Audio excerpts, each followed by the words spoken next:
Lyca production Subaskaran மற்றும் red Jain movies இணைந்து வழங்கும் உலக நாயகன் கமல்ஹாசன் நடிக்கும் பிரம்மாண்ட இயக்குனர் ஷங்கரின் இந்தியன் 2 ஜூலை 12 முதல் உங்கள் அபிமான திரையரங்குகளில். சாரிங்க, I'll just take a minute. இது வரைக்கும் பாவனா சாரியும் ரெண்டு சார்ஸையும் கேட்ட கேள்வியில் உங்களுக்கு நிறைய விஷயங்கள் இந்த படத்தில் எல்லாருக்கும் இருந்த கஷ்டங்கள், அந்த கஷ்டங்களை எப்படி தாண்டி வந்தாங்க, அதை தாண்டி எவ்வளோ பெரிய ஒரு முதலீடு, எவ்வளோ பெரிய செலவு, எவ்வளோ பெரிய ஒரு விஷன் அண்ட் ஆம்பிஷன் அப்படிங்கிறதுலாம் நீங்கள் கேட்டிங்க. முக்கியமாக இந்த இந்தியன் 2 படம், இந்தியன் 1 ஒரு செகண்டுக்கு மறந்துடுங்க. இந்தியன் 2 படம் நீங்கள் ஏன் தியேட்டருக்கு வந்து பார்க்கணுங்கிறதுக்கு காரணம், ரெண்டு முக்கியமான காரணம் இங்கே இருக்காங்க.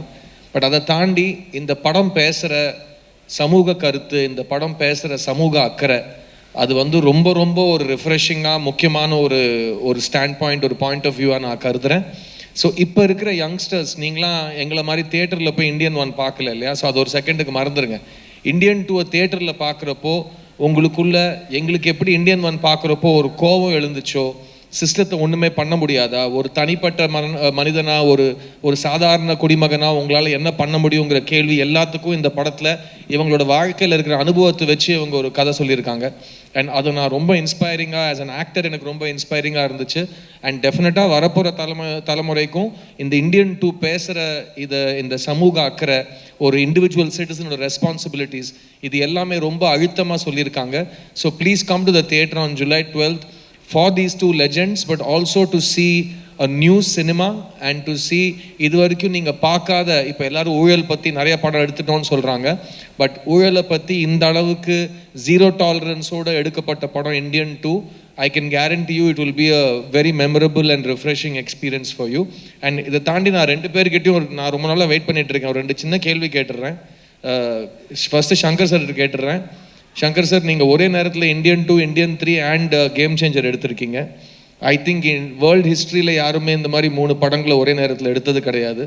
அதை பற்றின ஒரு just your personal feeling about that, எப்படி உங்களால் பண்ண முடியுது? பிகாஸ் நான் அவங்களை நேரில் பார்த்துருக்கேன். அவர் வாய்ஸ் கூட ரைஸ் பண்ண மாட்டாருங்க, அவர் செட்டில் கத்தியே பேச மாட்டார். ஆனால் அவர் வந்து அந்த ஒரு ரூலர் மாதிரி செட்டை நடத்துவார், ஒரு எம்பரர் மாதிரி நடத்துவார். ஆனால் எங்கேயுமே ஒரு கோஷமே இல்லாமல் அவர் பண்ணுவார். It's unbelievable. அண்ட் நான் நேரில் பார்த்துருக்கேன். So daily Shankar sir set நாங்கள் பார்க்குறப்போ எப்படி இருக்கோ, உங்களுக்கு டெய்லி எல்லா செட்டுமே அப்படி இருக்கிறது. How to you deal with it and what is your experience sir? இது நான் எதிர்பார்க்கவே இல்லை ஆக்சுவலாக, அப்படி ஒரு சுச்சுவேஷன் வரும்ன்ட்டு. ஒரு படம் முடிச்சுட்டு தான் அடுத்த படம் பண்ணுங்கிறது தான் என்னோடய பாலிசி. ஆனால் சூழ்நிலை வந்து ஒரே நேரத்தில் 2 படம், அந்த இது வந்து 3 படமாக வர பார்ட் 3 வர ஆயிடுச்சு. அது சுச்சுவேஷன் வந்துருச்சு. லைக் ஓகே, நீச்சல் அடித்து தான் அவனை எதிர் நீச்சல் அடித்து அவனை குதிச்சாச்சு. ஸோ நான் நீச்சல் அடிச்சிட்டு இருக்கிறேன். அதில் மெயினாக எனக்கு என்ன அட்வான்டேஜ்னால், இந்த கரோனா பீரியடில் வந்து எப்போ வேணால் இந்தியன் எப்போ ஸ்டார்ட் ஆகும்னு தெரியல. ஆனால் ஒரு வேளை ஸ்டார்ட் ஆச்சுன்னா நம்ம தயாராக இருக்கணுன்ட்டு இந்த கரோனா பீரியட் பூரா உட்காந்து இந்தியனுக்கு உண்டான எல்லா வேலைகளையும் முடிச்சிட்டேன். ரைட்டிங் ஒர்க்கு, அப்புறம் ப்ராப்பர்ட்டிஸ் லிஸ்ட்டு, காஸ்டியூம்ஸு, என்னென்ன ப்ரீ ப்ரொடக்ஷன் ஒர்க் இருக்கோ எல்லாத்தையும் முடித்து வச்சுட்டேன். நேராக போனால் கேமரா பிரித்து ஷூட் பண்ண வேண்டியதான். அந்த அளவுக்கு நான் தயாராகிட்டு அப்புறமும் எனக்கு டைம் இருந்ததுனால நான் வேறு சில கதைகள்லாம் பண்ணேன்.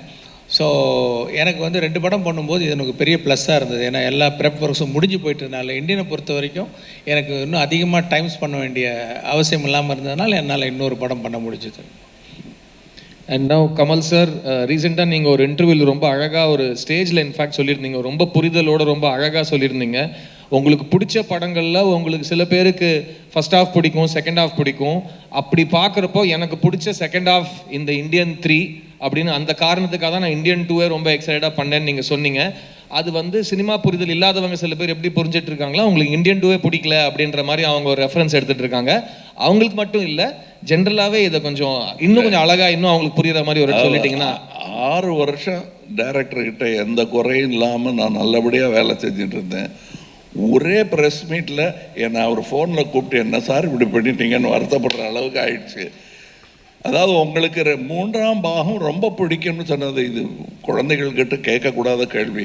அம்மா பிடிக்குமா அப்பா பிடிக்குமான்னு. 2 பேரும் இல்லைன்னா குழந்தையே கிடையாது. அதை நீங்கள் ஞாபகம் வச்சுக்கோங்க.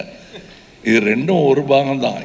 எனக்கு இது பிடிக்குது, ஒரு சீன் பிடிச்சிருக்கு அப்படின்னு நான் சொல்லிட்டா, அதனால் மற்ற சீன்லாம் எனக்கு பிடிக்கலைங்கிற அர்த்தத்தை நண்பர்கள் எடுக்க முடியாது.